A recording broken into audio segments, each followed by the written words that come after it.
ভারত কিন্তু বাংলাদেশের প্রকৃত বন্ধু না।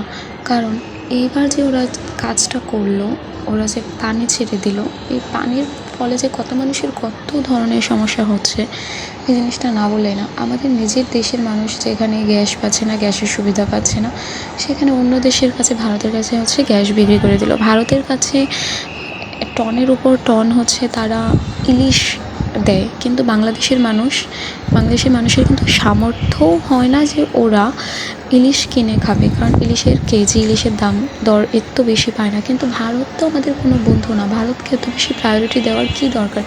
আমরা ভারতীয় জিনিস বয়কট করলেই তো হয়। দেখেন, একটা জিনিস বলি, আমরা একটা জিনিস ভাবি যে ভারত থেকে কিন্তু বাংলাদেশে অনেকেই চাকরি করতে আসে এবং চাকরিও করে, ওরা এখান থেকে রেমিটেন্সে টাকা নিয়ে যাচ্ছে, তারা এখান থেকে সকল সুযোগ সুবিধা ভোগ করছে, যেখানে বাংলাদেশের মানুষ এখানে চাকরি পাচ্ছে না, ভারত থেকে বাংলাদেশে এসে চাকরি করতেছে।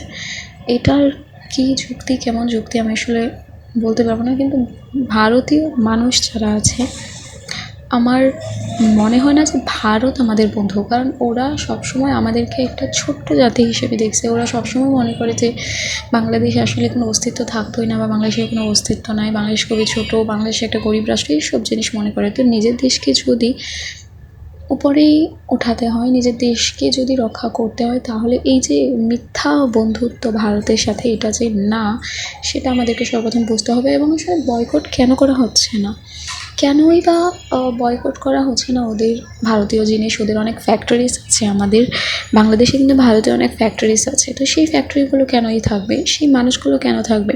বাংলাদেশের মানুষ এখানে চাকরি পাচ্ছে না, বাংলাদেশের মানুষ এখানে ইলিশ খেতে পাচ্ছে না, বাংলাদেশের মানুষ এখানে গ্যাসের সুবিধা পাচ্ছে না, সেখানে হচ্ছে ভারতীয় ওরা এসে বাংলাদেশের সব দখল করে নিয়েছে। দিনে দিনে কি ভারতীয়রা বাংলাদেশকে কিনে নিয়েছে?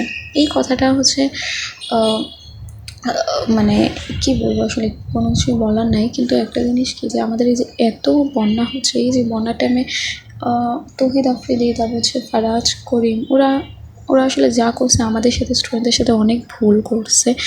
কিন্তু আমার এখন যে জিনিসটা মনে হচ্ছে, সবাই বলতে হচ্ছে যে আমি, আপনি, আমরা যেইটুকু পারি আমাদের বন্যার্ত মানুষের সাহায্য সহযোগিতার জন্য হচ্ছে ডোনেট করা দরকার। এবং একটা ট্রাস্ট ফুল, যেটা হচ্ছে শায়েখ আহমদুল্লাহ, ওনার যে একটা ফাউন্ডেশন আছে, সেইখানে আসলে আমিও ব্যক্তিগতভাবে দিয়েছি। এবং একটা জিনিস হচ্ছে পশু পাখি অনেক মানুষই দেখলাম যে শুধু মানুষ চলে আসে, কিন্তু পশু পাখি ঘরের ভিতরে পর্যন্ত ঢুকতে দেয়।